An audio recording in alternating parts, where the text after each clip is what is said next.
ఇప్పుడు ఆటిజంలో ఎక్కువ చిన్న పిల్లలకి వస్తదంటున్నారు కదా సార్.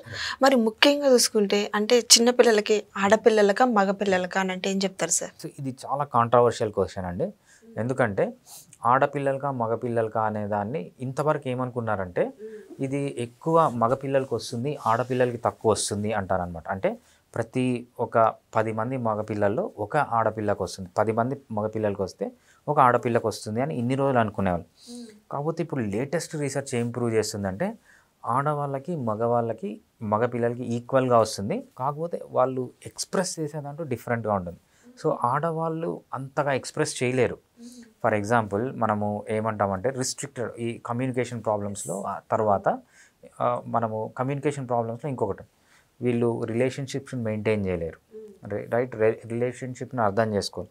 ఫాదర్తో ఎలా ఉండాలి, మదర్తో ఎలా ఉండాలి, పక్కింటి వాళ్ళతో ఎలా ఉండాలి, ఆ రిలేషన్షిప్స్ కూడా వీళ్ళు అర్థం చేసుకోలేరు. దీని తర్వాత వచ్చేదే రిపీటెడ్ బిహేవియర్స్ అంటాం అనమాట.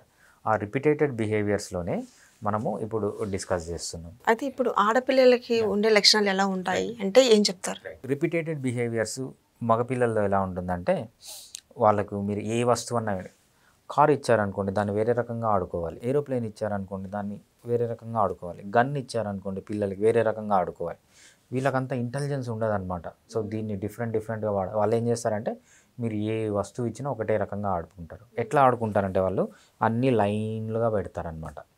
ఎప్పుడైతే ఒక మగపిల్లవాడు అది అర్థం చేసుకోకుండా లైన్లో పెట్టాడో పేరెంట్స్కి అర్థమైపోతుంది వీళ్ళు ఏదో డిఫెక్ట్ ఉందని. ఆడపిల్లలకి ఇచ్చే బొమ్మలు ఎలా ఉంటాయి, సాఫ్ట్ టాయ్స్ ఉంటాయి. ఆడపిల్లకి నా సాఫ్ట్ టాయ్స్ని లైన్గా పెట్టిందంటే ఏమనుకుంటారంటే ఎంత బాగా పెట్టింది చూడు, మంచి ఇంటెలిజెంట్. కాకపోతే అక్కడ మిస్ అయ్యేది ఏంటంటే ఆ పిల్ల కూడా ఆటిజం వల్ల అలా లైన్లో పెడుతుంది అనేది మిస్ అయిపోతారనమాట. రైట్, అది క్యామిఫ్లాజ్ అంటారు. ఆడపిల్లల్లో ఏం జరుగుతుందంటే ఆటిజం అనేది కెమిఫ్లాజ్ అంటాం అనమాట. మగపిల్లలు ఏం చేస్తారంటే మగపిల్లలు చూడండి ఎప్పుడు రిలేషన్షిప్స్లో ఓపెన్గా ఉంటారు. సో నాకు ఆ అమ్మాయి నచ్చింది, ఈ అమ్మాయి నచ్చలేదు, లేకపోతే అది నచ్చింది ఇది ఆడపిల్లలు ఎప్పుడు రిజర్వ్గా ఉంటారు. ఈ రిజర్వ్గా ఉండడం వల్ల ఏమవుతుంది అంటే ఆటిజం ప్రాబ్లం వల్ల రిజర్వ్గా ఉన్న న్యాచురల్గా రిజర్వ్ ఉన్న ఆ డిఫరెన్స్ తెలియదు అనమాట. సో అమ్మాయిలు ఎలా ఉంటారు, ఎప్పుడు కన్జర్వ్గానే ఉంటారు. రైట్, మగపిల్లవాడు కన్నా కన్జర్వ్ ఉంటే వాడిని కనిపెట్టచ్చు, ఆడపిల్ల కన్జర్వ్ ఉంటే అది ప్రాబ్లం అని తెలియదు. రైట్, ఈ విధంగా ఏమవుతుందంటే మిస్డయాగ్నోసిస్ అనేది అవుతుంది అనమాట. ఆడపిల్లల్లో ఆటిజం అనేది క్యామిఫ్లాజ్ అవుతుంది. ఇవన్నీ అర్థం చేసుకున్న తర్వాత లేటెస్ట్ సైన్స్ ఏం చెప్తుందంటే ఆడపిల్లల్లో ఎంత పర్సెంట్ ఉందో మగపిల్లల్లో కూడా అంతే పర్సెంట్ ఉందని లేటెస్ట్గా కనుక్కున్నారనమాట. ఓహో, మరి వీలాంటి వాళ్ళకి ఎలాంటి ఫుడ్ తీసుకుంటే బాగుంటుంది అంటే ఏం చెప్తారు? సో ఆటిజం అనేది ఫుడ్ పైన డెఫినెట్గా డిపెండ్ అయి ఉంటుందండి. ఆటిజం తగ్గాలి అంటే ఫస్ట్ వీళ్ళు చేయాల్సింది లో కార్బోహైడ్రేట్ ఫుడ్ తీసుకోవాలి పిల్లలకి. ఆటిజం పిల్లలు నా దగ్గరికి ట్రీట్మెంట్కి వస్తే నేను ఫస్ట్ ఏం చెప్తానంటే మీరు ఏం పెడుతున్నారో అని అడుగుతాను. వాళ్ళు చెప్పే లిస్ట్ ఇదే: చాక్లెట్లు, ఐస్ క్రీమ్లు, ఫ్రూట్ జ్యూసులు. వాళ్ళు అది హెల్దీ అనుకుంటారు. మొత్తం దీంట్లో షుగర్సే ఉంటాయి. తేనె కానీ, బెల్లం కానీ, చక్కెర కానీ. మళ్ళీ చక్కెరలో గ్రేట్గా చెప్తారనమాట, సార్ మేము బ్రౌన్ షుగర్ పెడతాము, వైట్ షుగర్ పెట్టామని. సార్ మేము నార్మల్ తెల్ల బెల్లం పెట్టాము, తాటి బెల్లం పెడతాము, టెంకాయ బెల్లం పెడతాము, కొబ్బరి బెల్లం పెడతాము, ఖర్జూర బెల్లం పెడతాము, లేకపోతే మేము మంచి తేనె అడవిలోంచి వచ్చే తేనె. ఇవన్నీ షుగర్సే. రైట్, ఫస్ట్ వీళ్ళు చేయాల్సింది ఏంటంటే షుగర్స్ అనేవి కంప్లీట్గా స్టాప్ చేయాలి, అవాయిడ్ చేయాలి. ఈ ఆటిజం పిల్లలకి కంప్లీట్ జీరో చేయాలి. తేనె కానీ ఏ తేనె అయినా కూడా అది, బెల్లము నల్ల బెల్లం కానీ, తెల్ల బెల్లం కానీ, తాటి బెల్లం, ఈత బెల్లం, టెంకాయ బెల్లం, ఖర్జూర బెల్లం అన్నీ ఒకటే. Sugar, brown sugar, white sugar అన్నీ ఒకటే. షుగర్ వేసిన వస్తువులు అన్నీ స్టాప్ చేయాలన్నమాట ఫస్ట్ చేయాల్సింది.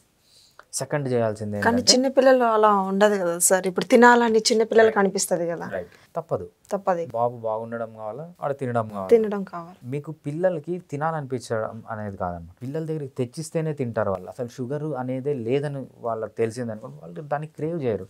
మా బాబు ఉన్నాడు కరెక్ట్గా 9 months ఇప్పుడు, వాడికి షుగర్ అనేదే తెలియదు. నేను రోజు సలాడ్ తింటాను, వాడికి సలాడ్ పెడతాను. వాడు సలాడ్ కప్పు నేను తీసుకొని వస్తేనే పరిగెత్తి వస్తాడు. చాలామంది చెప్తారు, సార్ మా పిల్ల సలాడ్ తిన. చిన్నప్పటి నుంచి పెడితే నువ్వు వాళ్ళకి ఏదన్నా అలవాటు అవుతుంది. జస్ట్ 9 నెలల పిల్లవాడు కూడా సలాడ్ తింటున్నాడు. అది తల్లిదండ్రులు అలవాటు చేసేదాన్ని బట్టి ఉంటుంది తప్పితే అక్కడ ఏముండదు. షుగర్స్. నెక్స్ట్ ఏంటంటే ఫ్రూట్స్ కూడా ఎంత తక్కువ పెడితే అంత మంచిది. ఎందుకంటే ఫ్రూట్స్లో కూడా ఉండే షుగరే. ఫ్రూట్స్లో ఉన్న షుగర్కి తేనెకి బెల్లంకి ఏం తేడా లేదు. షుగర్స్ కూడా బాగా ఫ్రూట్స్ కూడా తగ్గియాలి. పెట్టచ్చు బట్ తగ్గియాలన్నమాట. నెక్స్ట్ అన్నిటికంటే ఇంపార్టెంట్ ఏంటంటే ఆయిల్స్. ఎటువంటి ఆయిల్స్ తినాలి, ఎటువంటి ఆయిల్స్ తినకూడదు అంటే మెయిన్గా omega-6 ఫ్యాటీ యాసిడ్స్ ఉన్న ఆయిల్స్ తినకూడదు. ఈ omega-6 ఫ్యాటీ యాసిడ్స్ ఉన్న ఆయిల్స్ ఏం చేస్తుందంటే మోర్ ఇన్ఫ్లమేషన్ చేస్తుంది అనమాట, బ్రెయిన్లో కానీ బాడీలో కానీ. దేంట్లో ఉంటుంది omega-6 అంటే మనకు సీడ్ ఆయిల్స్ అంటాం కదా, విత్తనాల నుంచి ఆయిల్ చేస్తారు. ఏమేమి తయారు చేస్తారు? పామ్ ఆయిల్, అదేవిధంగా సన్ఫ్లవర్ ఆయిల్ విత్తనాల నుంచి, సాఫ్లవర్ ఆయిల్, ఇవన్నీ ఏవైతే విత్తనాల నుంచి వస్తాయో ఆయిల్స్ అన్నీ తగ్గించి స్పెసిఫిక్ కొన్ని ఆయిల్స్ ఉన్నాయన్నమాట. కోకోనట్ ఆయిల్ చాలా మంచిది. కోకోనట్ ఆయిల్, పల్లి ఆయిల్, అది విత్తనంతో వచ్చిన omega-6 చాలా తక్కువ ఉంటుంది పల్లి ఆయిల్లో. కానీ చాలా మంది కొవ్వు అనే యూజ్ అంటారు, మరి పల్లి ఆయిల్. కొవ్వు ఉండదు. కొవ్వు అనేది ప్రాబ్లం కాదు. కొవ్వు అనేది బాడీకి అవసరం. మంచి కొవ్వు తీసుకోవాలి. మనం omega-6 తీసుకునేది కొవ్వు, అది మంచిది కాదు. సో కొవ్వు బాడీకి అవసరం, బట్ ఏదంటే మంచి కొవ్వు అవసరం. దేంట్లో అయితే omega-6 ఫ్యాటీ యాసిడ్స్ తక్కువ ఉంటాయో, omega-3 ఫ్యాటీ యాసిడ్స్ ఎక్కువ ఉంటాయో అట్లాంటి కొవ్వులు తీసుకోవాలన్నమాట.